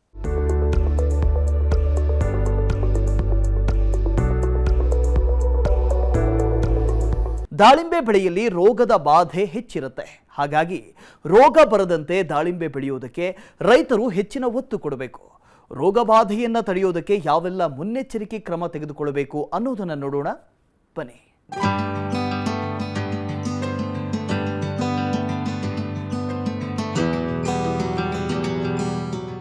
ದಾಳಿಂಬೆ ಸಸಿ ನಾಟಿ ಮಾಡುವಾಗ 1 ಗಿಡಕ್ಕೆ 15 kg ಕೊಟ್ಟಿಗೆ ಗೊಬ್ಬರ ನೀಡಬೇಕು. ಸಸಿ ಬೆಳೆದಂತೆ ಅಗತ್ಯಕ್ಕೆ ತಕ್ಕಂತೆ ಗೊಬ್ಬರ ನೀಡಬೇಕು. ಕೊಟ್ಟಿಗೆ ಗೊಬ್ಬರದ ಜೊತೆಯಲ್ಲೇ ಕೋಳಿ ಗೊಬ್ಬರವನ್ನು ಚೆನ್ನಾಗಿ ಕಲಿಸಿ ಗಿಡಗಳಿಗೆ ಕೊಡಬಹುದು. ಗೊಬ್ಬರ ಸ್ಟಾರ್ಟಿಂಗಲ್ಲಿ ನಾವು ಒಂದು ಗಿಡಕ್ಕೆ ಒಂದು 15 kg ದನಿನ ಗೊಬ್ಬರ ಕೊಡ್ತೀವಿ ಸ್ಟಾರ್ಟಿಂಗ್ ಹಾಕಕ್ಕಾರ. ಆಮೇಲೆ ಡ್ರಿಪ್ಪರ್ಸು ದಾಳಿಂಬೆಯಿಂದ ಗಿಡದಿಂದ ಬುಡದಿಂದ 3 ಅಡಿ ಮಾಡ್ತೀವಲ್ಲ, ಆವಾಗ ಒಂದೊಂದು ಪುಟ್ಟಿ ನಮಗೆ ಮತ್ತೆ ಸಗಣಿ ಗೊಬ್ಬರ ಬೇಕಾಗುತ್ತೆ. ಆಮೇಲೆ ಅದು ಬಿಟ್ಟರೆ ಕಬ್ಬಿಂದು ಪ್ರೆಸ್ಮೆಡ್ ಬರುತ್ತೆ, ಅದನ್ನ ಹಾಕ್ಬೋದು. ಕಬ್ಬಿನ ಪ್ರೆಸ್ಮೆಡ್ಡು ಅದು ಒಳ್ಳೆ ಚೆನ್ನಾಗಿರ್ತೈತೆ. ಆಮೇಲೆ ಕೋಳಿ ಗೊಬ್ಬರ ತಗೊಂಬಂದು ಒಂದು 6 ತಿಂಗಳು ಮುಂಚೆನೇ ಅದಕ್ಕೆಲ್ಲ ಬ್ಯಾಕ್ಟೀರಿಯಾಸ್ ಎಲ್ಲ ಬಿಟ್ಕೊಂಡು ಒಂದು 30 ಥರ ಮಾಡ್ಕೊಂಡು ಅದು ನೀರು ಬಿಟ್ಟು ಅದನ್ನೆಲ್ಲ ಕಳಚಿ 6 ತಿಂಗಳು ಬಿಟ್ಟು ಹಾಕೋದ್ರಿಂದ ಇನ್ನೂ ಅನುಕೂಲ ಇದೆ. ಕೋಳಿ ಗೊಬ್ಬರನ ಹಾಕ್ಬೋದು, ಕಡಿಮೆ ರೇಟಿಗೆ ಸಿಗುತ್ತೆ, ಎಲ್ಲಿ ಬೇಕಾದ್ರೂ ಸಿಗುತ್ತೆ ಕೋಳಿ ಗೊಬ್ಬರ. ಡೈರೆಕ್ಟಾಗಿ ಯಾವುದೇ ಕಾರಣಕ್ಕೂ ಕೋಳಿ ಗೊಬ್ಬರ ಯೂಸ್ ಮಾಡಬಾರ್ದು. ಮಿನಿಮಮ್ 6 ತಿಂಗಳು ಅದನ್ನ ಕಳಿಸ್ಬೇಕು. ಅದನ್ನ ಕಳ್ಸಂತ ಇವಾಗೆಲ್ಲ ಬ್ಯಾಕ್ಟೀರಿಯಾ ಸಿಗುತ್ತೆ, ತುಂಬ ಬ್ಯಾಕ್ಟೀರಿಯಾಗಳಿದೆ, ಅವನ್ನೆಲ್ಲ ಹಾಕ್ಬೇಕು. ಬಂದು ಹಾಕಿ ಒಂಥರ ಸ್ಪ್ರಿಂಕ್ಲರ್ ಥರ ನೀರು ಬಿಡಬೇಕು. ಇಲ್ಲಾಂದರೆ ಫ್ಲಡ್ಡಾಗಿ ನೀರು ಬಿಟ್ಟು ಒಂದು 6 ತಿಂಗಳು ಒಂದು 2-3 ಸಲ JCBಯಲ್ಲಿ ಕೊಚ್ಚಿಸಿ 6 ತಿಂಗಳು ಬಿಟ್ಟು ಉಪಯೋಗಿಸೋದ್ರಿಂದ ಒಳ್ಳೆ ಅನುಕೂಲ ಇದೆ ಕೋಳಿ ಗೊಬ್ಬರದ್ದು. ಈಗ ನಮಗೆ ದನಿ ಗೊಬ್ಬರ ಸಿಗೋದು ಅಪರೂಪ. ನಮ್ಮ ಒಂದು 15 ದನಗಳಿದ್ದಾವೆ, ಒಂದು 13 ಎಕರೆ ಸಾಕಾಗುತ್ತೆ. ಈಗ ಜೀವಾಮೃತ ಪ್ಲಸ್ ಗೊಬ್ಬರ ನಮಗೆ 13 ಎಕರೆಗೆ 13 ದನ ಇದಾವೆ, ಸಾಕಾಗುತ್ತೆ. 1 ಎಕರೆಗೆ 1 ದನ ಅಂತ ಬೇಕೇ ಬೇಕಾಗುತ್ತೆ. ದಾಳಿಂಬೆ ಹೆಚ್ಚು ನೀರು ಕೇಳುವ ಬೆಳೆಯಲ್ಲ. ಹಣ್ಣು ಬಿಟ್ಟಾಗ ಮಾತ್ರ 3 ತಿಂಗಳು ದಾಳಿಂಬೆಗೆ ನೀರು ನೀಡಬೇಕಾಗುತ್ತೆ. ಉಳಿದಂತೆ ಅತ್ಯಲ್ಪ ನೀರಿನಲ್ಲಿ ಗಿಡಗಳ ನಿರ್ವಹಣೆ ಮಾಡಬಹುದು. ಮಿನಿಮಮ್ 40 ಲೀಟರ್ ನೀರು ಬೇಕು. ಅಂದರೆ ಹಣ್ಣಿ ಬಿಟ್ಟಾಗ 3 ತಿಂಗಳು ನೀರು ಕಡಿಮೆ ಇದು. ನಾವೇನು ಬಯಲು ಪ್ರದೇಶದಲ್ಲಿ ದಾಳಿಂಬೆಯನ್ನು ಹಾಕೋ ಉದ್ದೇಶ ಏನಂದರೆ, ಈಗ ಅಡಿಕೆಗೆ 24/7 ನೀರು ಬೇಕು. ಅಡಿಕೆ, ಬಾಳೆ, ತೆಂಗು, ಬೇರೆ ಯಾವುದೇ ಹಾರ್ಟಿಕಲ್ಚರ್ ಕ್ರಾಪ್ ಬೆಳೆದ್ರೂ ಕೂಡ ಎವ್ರಿ ಮಂತ್ ನೀರು ಬೇಕು. ಇದಕ್ಕೇನಿಲ್ಲ, ನಮಗೆ ಕ್ರಾಪ್ ಬಿಟ್ಟ 3 ತಿಂಗಳು ನೀರಿದ್ದರೆ ಸಾಕು. 2 ಇಂಚ್ ನೀರಿದ್ದರೆ ಒಂದು 6 ಎಕರೆ ದಾಳಿಂಬೆ ಬೆಳಿಬೋದು. ನೀರು ಕಡಿಮೆ, ಖರ್ಚು ಕಡಿಮೆ ಮಾಡಿಕೊಂಡು ಆದಾಯ ತಗೊಬೋದು. ರೋಗ ಮತ್ತು ಕೀಟಬಾಧೆ ನಿಯಂತ್ರಣಕ್ಕೆ ದಾಳಿಂಬೆಗೆ ನಿಯಮಿತವಾಗಿ ಸ್ಪ್ರೇ ಮಾಡಬೇಕು. ಇನ್ನು ಸಸಿಗಳ ಬೆಳವಣಿಗೆ ಹಂತದಲ್ಲಿ ಕಾಂಡ ಕೊರಕದ ಬಾಧೆ ಕಂಡುಬರುತ್ತೆ. ಕಾಂಡ ಕೊರಕವನ್ನು ಸೂಕ್ತವಾಗಿ ನಿರ್ವಹಣೆ ಮಾಡಿದ್ರೆ ಗಿಡಗಳು ಉತ್ತಮವಾಗಿ ಬೆಳೆಯುತ್ತವೆ. 15 ದಿವಸಕ್ಕೊಂದ್ಸಲ ಸ್ಪ್ರೇ ಕೊಡ್ತಿರ್ಬೇಕು. ಥ್ರಿಪ್ಸ್ ಜಾಸ್ತಿ ಇದಕ್ಕೆ ಸ್ಟಾರ್ಟಿಂಗೆಲ್ಲ ಸಸಿಗಳಿಗೆ. ಥ್ರಿಪ್ಸಿಗೆ ಸ್ಪ್ರೇ ಕೊಡ್ತೀವಿ, ಮೊನೊಕೊಟೋಪಾಸು ಅಥವಾ ಇದು ಸ್ಕೋರ್ ಕೊಡ್ತೀವಿ ಫಂಗಸ್ಗೆ. ಇದು ಆಮೇಲೆ ನಿರಂತರವಾಗಿ ಸ್ಪ್ರೇ ಇದ್ದೇ ಇರಬೇಕು ಇದಕ್ಕೆ. ಕೊನೆಗೆ ಅವಾಗವಾಗ ಜೀವಾಮೃತ ಬಿಡ್ತಿದ್ರೆ ಚೆನ್ನಾಗೆ. ಒಳ್ಳೆ ಸ್ಟ್ರಕ್ಚರ್ ಬರಬೇಕು ಸಸಿ ಅಂದರೆ ಅವಾಗವಾಗ ವೇಸ್ಟ್ ಇರೋ ಗಿಡಗಳನ್ನೆಲ್ಲ ಕಟಿಂಗ್ ಮಾಡ್ತಾ ಇರಬೇಕು. ಚೆನ್ನಾಗಿ 2 ತಿಂಗಳಿಗೆ 15 ದಿವಸಕ್ಕೆ 20 ದಿವಸಕ್ಕೆ ಒಂದೊಂದು ಕಟಿಂಗ್ ಎಲ್ಲ ಮಾಡ್ಕೊಂಡು ಮಿನಿಮಮ್ 18 ತಿಂಗಳು ಗಿಡ ಬೆಳೆಸ್ಬೇಕು. 18 ತಿಂಗಳ ತನಕ ಗಿಡ ಚೆನ್ನಾಗಿ ಬೆಳಿಬೇಕಂದ್ರೆ ಚೆನ್ನಾಗಿ ಗೊಬ್ಬರನೂ ಕೊಡ್ತಿರ್ಬೇಕು. ಎವ್ರಿ 15 ಡೇಸ್ಗೆ ಒಂದ್ಸಲ ಜೀವಾಮೃತ ಕೊಡ್ತಾ ಇರಬೇಕು. ಸ್ಪ್ರೇ ನೋಡ್ಕೊಂಡು ಕಾಲ ನೋಡ್ಕೊಂಡು ಸ್ಪ್ರೇಗಳು ಕೊಡ್ತಾ ಇರಬೇಕು. ಆವಾಗ ಫ್ಲವರ್ ಆದಷ್ಟು ಗಿಡ ಬೆಳೀತಾ ಹೂವು ಬರ್ತಾ ಇರುತ್ತೆ. ಅದನ್ನ ನಾವು ಚಿಕ್ಕಂದಿನಲ್ಲೇ ಹೂವು ಕಿತ್ಬಿಡ್ಬೇಕು. ಅದು ಗಿಡ ಬೆಳೆಯೋವರೆಗೂ ಹೂವು ಕಿತ್ಕೊಂತಲೇ ಇರಬೇಕು. ಚೆನ್ನಾಗಿ ಗಿಡ 18 ತಿಂಗಳ ತನಕ ಚೆನ್ನಾಗಿ ಬೆಳೆಸಿ 3-4 ಕೊಂಬೆಗಳನ್ನ ಒಂದೊಂದು ಗಿಡಕ್ಕೆ ಬಿಟ್ಕೊಳಕ್ಕಷ್ಟೇ. ಹೆಚ್ಚಿಗಿರೋದನ್ನೆಲ್ಲ ತೆಗೆದ್ಬಿಡ್ಬೇಕು. ಆಮೇಲೆ ಇದ್ರಾಗೆ ಗಿಡ ಬೆಳೆಸೋಕ್ಕಾರ ಸ್ಟೆಮ್ ಬೋರರ್ ಅಂತ ಬರುತ್ತೆ. ಅದು ಕೆಲವು ರೈತರಿಗೆ ಗೊತ್ತಾಗಲ್ಲ, ಕೆಳಗೆ ಲದ್ದಿ ಥರ ಬಿದ್ದಿರುತ್ತೆ. ಅದು ನೋಡ್ಕೊಂಡು ಅದಕ್ಕೆ ಪಾಯ್ಜನ್ ಬಿಡ್ಬೇಕು. ಅದಕ್ಕೆ ಒಂದು ಸಿರಿಂಜ್ ತಗೊಂಡು ಪಾಯ್ಜನ್ ಬಿಟ್ಟು ಅದನ್ನ ಮುಚ್ಚಿಬಿಡ್ಬೇಕು, ಅದು ಹೋಲ್ನ. ಆ ಸ್ಟೆಮ್ಮು ಆವಾಗ ಕಾಪಾಡ್ದಂಗೆ ಆಗುತ್ತೆ. ಸ್ಟೆಮ್ ತಿಕ್ನೆಸ್ ಬಂದಂಗೆಲ್ಲ ನಮಗೆ ಫ್ರೂಟ್ಸ್ ಚೆನ್ನಾಗಿ ಕುಂದಿರುತ್ತೆ. 18 ತಿಂಗಳಿಗೆ ಸ್ಟಾರ್ಟ್ ಮಾಡ್ತೀವಲ್ಲ, ಅಲ್ಲಿಂದ ನಮಗೆ 6 ತಿಂಗಳಿಗೆ ಕಾಯಿ ಬರುತ್ತೆ. ದಾಳಿಂಬೆಯಲ್ಲಿ ದುಂಡಾಣು ಅಂಗಮಾರಿ ರೋಗ ಹೆಚ್ಚಾಗಿ ಕಾಡುತ್ತೆ. ಹಾಗಾಗಿ ಈ ರೋಗ ಹರಡದಂತೆ ರಭಸವಾಗಿ ಬೀಸುವ ಗಾಳಿಯನ್ನು ತಡೆಯಬೇಕು. ಗಾಳಿಯನ್ನು ತಡೆಯಲು ಯಾವೆಲ್ಲ ಕ್ರಮ ತೆಗೆದುಕೊಳ್ಳಬೇಕು ಎಂದು ರವಿ ಅವರು ವಿವರಿಸಿದ್ದಾರೆ. ಬ್ಯಾಕ್ಟೀರಿಯಾ ಬರದ ರೀತಿಯಲ್ಲಿ ಸೈಡಲ್ಲಿ ಎಲ್ಲ ಪ್ರತಿಯೊಂದು ಸೈಡಲ್ಲಿ ನಾವು ಕೃತಕವಾದ ಅಂದರೆ ಕೃತಕಕ್ಕಿಂತ ನೈಜವಾದ ಬೇಲಿ ತಯಾರು ಮಾಡ್ಕೊಳಕು. ವಿಂಡ್ ಬ್ರೇಕಿಗೆ ನಮ್ಮ ಎಬ್ಬೇವು ಹಾಕ್ಬೋದು, ಸಿಲ್ವರ್ ಹಾಕ್ಬೋದು, ಬೇರೆ ಏನಾದರೂ ಒಟ್ಟು ವಿಂಡ್ ಬ್ರೇಕ್ ಮಾಡ್ಕೊಳ ಒಂದು ನಮಗೇನು ಅವೈಲೇಬಲ್ ಅದಾವ ನಮ್ಮ ಸ್ಥಳೀಯವಾಗಿ ಅವನ್ನೆಲ್ಲ ಹಾಕ್ಕೊಂಡು ವಿಂಡ್ ಬ್ರೇಕ್ ಮಾಡ್ಕೊಳಕ್ಕೆ ಫಸ್ಟು ಪ್ರತಿ ಸುತ್ತ ನಮ್ಮ ಹೊಲ ಸುತ್ತ ವಿಂಡ್ ಬ್ರೇಕ್ ಆದರೆ 50% ಖರ್ಚು ಕಡಿಮೆ ಆಗುತ್ತೆ. ಫಸ್ಟ್ ವಿಂಡ್ ಬ್ರೇಕ್ ಮೇಯ್ನ್ ಇದರಲ್ಲಿ ದಾಳಿಂಬೆ ಬೆಳಿಬೇಕಂದ್ರೆ. ಬ್ಯಾಕ್ಟೀರಿಯಾ ಭಾಳ ಇದೆ ಇದರಲ್ಲಿ. ಬ್ಯಾಕ್ಟೀರಿಯಾ ಇರೋದ್ರಿಂದ ತುಂಬ ಸ್ಪ್ರೆಡ್ಡಿಂಗ್ ಆಗುತ್ತೆ. ಗಾಳಿಗೆ ಅದು ಮಳೆ ಬಂದಾಗ ಸ್ಪ್ರೆಡ್ಡಿಂಗ್ ಆಗುತ್ತೆ. ಅದು ಸೂಕ್ಷ್ಮಾಣುಗಳು ಅವು ಸ್ಪ್ರೆಡ್ಡಿಂಗ್ ಆಗೋದನ್ನ ತಡಿಬೇಕು ಮೇಯ್ನು. ಗಾಳಿ ರಭಸವಾಗಿ ಬರೋ ಗಾಳಿನ ತಡೆ ಹಿಡಿದ್ರೆ ಅದೇ ಯಾವ ಗಿಡದಲ್ಲಿ ಇರ್ತದೆ ಅದೇ ಗಿಡದಲ್ಲಿರ್ತದೆ ಬ್ಯಾಕ್ಟೀರಿಯಾ. ನಾವು ಸ್ಪ್ರೆಡ್ಡಿಂಗ್ ಆಗಿಬಿಟ್ರೆ ಎಲ್ಲ ಗಿಡಕ್ಕೂ ಬ್ಯಾಕ್ಟೀರಿಯಾ ಹರಡುವಂಥ ಚಾನ್ಸ್ ಇದೆ. ಅದಕ್ಕೆ ಬ್ಯಾಕ್ಟೀರಿಯಾ ಇರೋ ಗಿಡಗಳನ್ನ ಪ್ರೂನಿಂಗ್ ಮಾಡ್ಕೊಂತಿರ್ಬೇಕು. ಅದಕ್ಕೆ ಸಪ್ರೇಟಾಗಿ ಒಂದು ಕಟ್ತಾ ಇರ್ಬೇಕು. ಏನಾದರೂ ಒಂದು ಮೇಲೆ ಮಳೆ ಬಂದು ಗಾಳಿ ಬಂದು ರಭಸವಾಗಿ ಹರಿದಂಗೆ ಒಂದು ಮೇಲೆ ಒಂದು ಸೇಡ್ ನೆಟ್ ಅಥವಾ ಒಂದು ನೈಲಾನ್ ಪರದೆ ಬರುತ್ತೆ. ಇವಾಗ ಅದನ್ನೆಲ್ಲ ಗಿಡಕ್ಕೆ ಹಾಕಿದರೆ ಬ್ಯಾಕ್ಟೀರಿಯಾಸ್ ಕಡಿಮೆ ಆಗುತ್ತೆ. ಮೇಯ್ನ್ ಬ್ಯಾಕ್ಟೀರಿಯಾ ತೋಟ ಇಲ್ಲದ ಯಾವುದಿಲ್ಲ. ಬ್ಯಾಕ್ಟೀರಿಯಾದ ಇದ್ರೂ ಕೂಡ ಬೆಳಿಬೋದು. ನಾವು ಬೆಳೆದೀವಿ, ಬ್ಯಾಕ್ಟೀರಿಯಾ ಇದ್ರೂ ಕೂಡ ಬೆಳಿಬೋದು. ದಾಳಿಂಬೆ ಗಿಡಗಳಿಗೆ 2 ವರ್ಷವಾದ ಬಳಿಕ ಪ್ರೂನಿಂಗ್ ಮಾಡಿ ಫಸಲು ಪಡೆಯುತ್ತೇವೆ. ಹೊಸ ಪದ್ಧತಿಯಲ್ಲಿ ಮೇ ತಿಂಗಳಿನಲ್ಲಿ ಎಲೆ ಉದುರಲು ಸ್ಪ್ರೇ ಮಾಡಿದ್ದು ನವೆಂಬರ್ ಡಿಸೆಂಬರ್ನಲ್ಲಿ ಫಸಲು ಕಟಾವು ಮಾಡುತ್ತೇವೆ. ಫಸಲು ಕಟಾವಾದ ಬಳಿಕ ಗಿಡಗಳಿಗೆ ವಿಶ್ರಾಂತಿ ನೀಡಬೇಕು. ರೆಸ್ಟಿಂಗ್ ಟೈಮ್ನಲ್ಲಿ ಗಿಡಗಳಿಗೆ ಹೆಚ್ಚು ನೀರು ನೀಡಬಾರದು. ಇನ್ನು ಮಳೆಯನ್ನು ಆಧರಿಸಿ ಪ್ರೂನಿಂಗ್ ಮಾಡುವ ಬಗ್ಗೆ ನಿರ್ಧಾರ ತೆಗೆದುಕೊಳ್ಳಬೇಕು ಅನ್ನೋದು ರವಿ ಅವರ ಅಭಿಪ್ರಾಯ. ದಾಳಿಂಬೆ ಸರ್ ಇದು ಪ್ಲಾಂಟೇಶನ್ ಮಾಡಿ 2 ವರ್ಷಕ್ಕೆ ಸ್ಟಾರ್ಟ್ ಮಾಡ್ತೀವಿ ನಾವು. 2 ವರ್ಷದಿಂದ ಕಟಿಂಗ್ ಮಾಡಿಸ್ಕೊಂಡು ಕಟಿಂಗ್ ಆದಮೇಲೆ ಅಲ್ಲಿಂದ 6-6.5 ತಿಂಗಳಿಗೆ ಕಟಿಂಗ್ ಸ್ಟಾರ್ಟ್ ಆಗುತ್ತೆ, ಅದು ಹಣ್ಣು ಬರುತ್ತೆ. ಅದಕ್ಕೆಲ್ಲ ತುಂಬ ಕಾಯಿಲೆಗಳು ಜಾಸ್ತಿ ಅದು ದಾಳಿಂಬೆಗೆ. ಮೇಯ್ನು ಬ್ಯಾಕ್ಟೀರಿಯಾ ಬ್ಲೈಟ್ ಇದೆಯಲ್ಲ, ಅದು ನಮಗೆ ಮಳೆಗಾಲದಲ್ಲಿ ಮಳೆ ಬಂದರೆ ಪರವಾಗಿಲ್ಲ, ಬೇಸಿಗೆಯಲ್ಲಿ ಮಳೆ ಬರುತ್ತಲ್ಲ ಆ ಟೈಮಲ್ಲಿ ಭಾರಿ ಎಫೆಕ್ಟ್ ನಮಗೆ ಅದು ದಾಳಿಂಬೆಗೆ. ಬೇಸಿಗೆಯಲ್ಲಿ ಫೆಬ್ರವರಿ, ಮಾರ್ಚ್, ಏಪ್ರಿಲ್ನಲ್ಲಿ ಮಳೆ ಬರಬಾರ್ದು, ಆವಾಗ ಕ್ರಾಪ್ ಇದ್ದರೆ. ನಾವು ಈಗೇನು ಮಾಡ್ತಾಯಿದ್ವಿ, ಈ ಹೊಸ ಒಂದು ಮೆಥಡಲ್ಲಿ ಮೇಗೆ ಸ್ಪ್ರೇ ಮಾಡ್ತಾಯಿದ್ವಿ. ಇದ್ರಲ್ಲಿ ಸ್ಪ್ರೇ ತಗೊಂತೀವಿ ಮೇಗೆ, ಅಂದರೆ ಎಲೆ ಉದುರೋ ಸ್ಪ್ರೇನ. ಅಲ್ಲಿಂದ ಚಿಗುರು ಬರುತ್ತೆ, ಹೂವು ಫ್ಲವರೆಲ್ಲ ಬಂದಮೇಲೆ ಅಲ್ಲಿಂದ 6 ತಿಂಗಳು, ನವಂಬರ್ ಡಿಸೆಂಬರ್ ಕಟಿಂಗ್ ಆಗುತ್ತೆ. ಈ ಸದ್ಯ ಈಗ ಪಪ್ಪಾಯನೇ ಇರೋದು. ಈಗ ಇನ್ನೊಂದು 4 ತಿಂಗಳು ಇಟ್ಕೊಂಡು ಪಪ್ಪಾಯ ತೆಗಿತೀವಿ ಸರ್. ಇನ್ನು ಪಪ್ಪಾಯ ತೆಗೆದುಬಿಡ್ತೀವಿ. ಇನ್ನು ಮೇಜರ್ ದಾಳಿಂಬೆನ ಆಗುತ್ತೆ ಅವಾಗ. ಇತ್ರೆಯಲ್ಲಿ ಹೊಡೆದು ಕೃತಕವಾಗಿ ಎಲೆ ಉದುರಿಸಿದ ಮೇಲೆ ಅಲ್ಲಿಂದ 6 ತಿಂಗಳು ಅಂದರೆ ನವಂಬರಿಗೆ ಕಟಿಂಗ್ ಆಗುತ್ತೆ. ನವಂಬರ್ ಕಟಿಂಗ್ ಆಗೋದ್ರಿಂದ ನಮಗೆ ಒಳ್ಳೆ ರೇಟು ಸಿಗುತ್ತೆ, ಕಾಂಪಿಟೇಷನ್ ರೇಟ್ ಸಿಗುತ್ತೆ. 100-110 ರೂಪಾಯಿ. ನಾವು ಯಾವಾಗ ದಾಳಿಂಬೆ ನವಂಬರ್ ತಿಂಗಳು ಬಂದರೂ 100-110 ರೂಪಾಯಿ ರೇಟ್ ಸಿಗುತ್ತೆ. ಅಲ್ಲಿಂದ ಏಪ್ರಿಲ್ವರೆಗೆ ರೆಸ್ಟ್ ಬಿಡಬೇಕು, ಯಾವುದೇ ಕಾರಣಕ್ಕೂ ನೀರು ಬಿಡಬಾರ್ದು. ಗಿಡ ಡ್ರೈ ಆದಷ್ಟು ಚೆನ್ನಾಗೆ. ನೀರು ಬಿಟ್ಟರೆ ಏನಾಗುತ್ತೆ, ಹಸಿರು ಇರ್ತದೆ ಗಿಡ, ಮತ್ತೆ ಬೆಳೀತತೆ, ಚಿಗುರು ಬರುತ್ತೆ. ಚಿಗುರು ಬರಬಾರ್ದು ಗಿಡಕ್ಕೆ. ಅಂದರೆ ಜೀವಿಸೋಕ್ಕೆ ಎಷ್ಟು ಬೇಕೋ ಅಷ್ಟು, 2 ದಿವಸ ಅಥವಾ 3 ದಿವಸಕ್ಕೆ, 5 ದಿವಸ, 10 ದಿವಸಕ್ಕೆ ಈ ಥರ ಒಂದು 5-6 ಲೀಟ್ರ್ ನೀರು ಬಿಟ್ಕೊಂತಿರ್ಬೇಕು ಅಷ್ಟೇ. ಗಿಡ ಉಸಿರಾಡಬೇಕು, ಹೆಲ್ತಿ ಆಗಿರ್ಬೇಕು, ನೀರು ಜಾಸ್ತಿ ಬಿಡ್ಬಾರ್ದು. ಅಂದರೆ ರೆಸ್ಟಿಂಗ್ ಟೈಮ್ನಲ್ಲಿ ಆ ಟೈಮ್ನಾಗ ಒಂದು 15 ದಿವಸ ಅಥವಾ 20 ದಿವಸಕ್ಕೆ ಒಂದು ಸ್ಪ್ರೇಗಳು ಇರ್ತವೆ. ನಮಗೆ ಮೇಯ್ನ್ ಥ್ರಿಪ್ಸು, ಇದು ಎಲೆ ಚುಕ್ಕೆ ರೋಗ, ಬ್ಲೈಟು ಅವನ್ನೆಲ್ಲ ಕಾಪಾಡೋಕ್ಕೆ ಏನು ಬೇಕೋ ಆ ಸ್ಪ್ರೇಗಳು ಮಾಡ್ಕೊಂತಿರ್ಬೇಕು. ನೀರು ಯಾವುದೇ ಕಾರಣಕ್ಕೆ ಬಿಡಬಾರ್ದು. ಅದು ರೆಸ್ಟಿಂಗ್ ಪೀರಿಯಡ್ ಅಂತ ಹೇಳ್ತೀವಿ. 5 ತಿಂಗಳು ಪೂರ ರೆಸ್ಟ್ ಬಿಡಬೇಕು, ಸಂಪಾಗಿ ನೀರು ಬಿಡಲೇಬಾರ್ದು. 10 ದಿವಸಕ್ಕೆ ಒಂದು 5 ಲೀಟ್ರ್ 10 ದಿವಸ ನೀರು ಬಿಟ್ಟು ನಿಲ್ಸಿದ್ರೆ ಸಾಕು, ಅಷ್ಟು ಬೇಕೇ ಬೇಕಷ್ಟೇ. ಗಿಡ ರಕ್ಷಣೆಗೋಸ್ಕರ. ಸ್ಟೆಮ್ ಎಲ್ಲ ಒಣಗಿದಂಗೆಲ್ಲ, ಗ್ರೋತು ಕಡಿಮೆ ಆದಂಗೆಲ್ಲ ಪವರ್ ಬರುತ್ತೆ, ರಿಜಿಸ್ಟ್ರೇಷನ್ ಪವರ್ ಬರುತ್ತೆ ಗಿಡಕ್ಕೆ. ಗಿಡ ಕರಗಾತಂದ್ರೆ, ಸ್ಟೆಮ್ ಎಲ್ಲ ಕರಗಾತಂದರೆ ತನ್ನಿತಾನೇ ಚಿಗುರು ಬರುತ್ತೆ, ತನ್ನಿತಾನೇ ಹೂವು ಬರುತ್ತೆ. ಮಿನಿಮಮ್ 4-5 ತಿಂಗಳು ರೆಸ್ಟ್ ಬೇಕೇ ಬೇಕು ಗಿಡಕ್ಕೆ. ವರ್ಷಕ್ಕೆ ಒಂದೇ ಕ್ರಾಪ್. ಜಾಸ್ತಿ ಮಳೆ ಆಯ್ತಂದರೆ ನೆಕ್ಸ್ಟ್ ಆ ವರ್ಷ ನಾವು ಕ್ರಾಪ್ ತಯಾರು ಮಾಡಲ್ಲ. ಮಳೆ ಬರಬಾರ್ದು ಜಾಸ್ತಿ ಇದಕ್ಕೆ, ದಾಳಿಂಬೆಗೆ ಮಳೆ ಬರಬಾರ್ದು. ಮಳೆ ಜಾಸ್ತಿ ಇತ್ತಂದರೆ ಆ ವರ್ಷ ನೀರು ಬಿಡಲ್ಲ, ಏನಲ್ಲ, ಆ ವರ್ಷ ಡ್ರಾಪ್ ಮಾಡಿಬಿಡ್ತೀವಿ ನಾವು. ಆ ಹೊಲದಲ್ಲಿ ಏನು ಕೆಲಸ ಮಾಡಲ್ಲ, ಕಳೆ ಒಂದು ತೆಗಿಸ್ತಿರ್ತೀವಿ, ಸ್ಪ್ರೇ ಒಂದು ಹೊಡಿತಿರ್ತೀವಿ ಅಷ್ಟೇ. ಬರಗಾಲದಲ್ಲಿ ಬೆಳೆ ಇದು ಬಂಪರ್ ಬೆಳೆ ಅಂದರೆ ಬರಗಾಲನೇ ಇದಕ್ಕೆ ಸೂಕ್ತ. ಬರಗಾಲದಲ್ಲಿ ಬಂಪರ್ ಬೆಳೆ. ಮಳೆ ಅತಿ ಆಗೋದ್ರಿಂದ ಆ ವರ್ಷ ನಾವು ಹೋಗಿ ಕೈ ಸುಟ್ಟೋನಕ್ಕಿಂತ ಆ ವರ್ಷ ಡ್ರಾಪ್ ಮಾಡೋದು ಅನುಕೂಲ. ಬೇರೆ ಹೊಲ ಕಡೆಗೆ, ಬೇರೆ ಬೆಳೆ ಕಡೆ ಕಾನ್ಸಂಟ್ರೇಟ್ ಮಾಡ್ಬೋದು.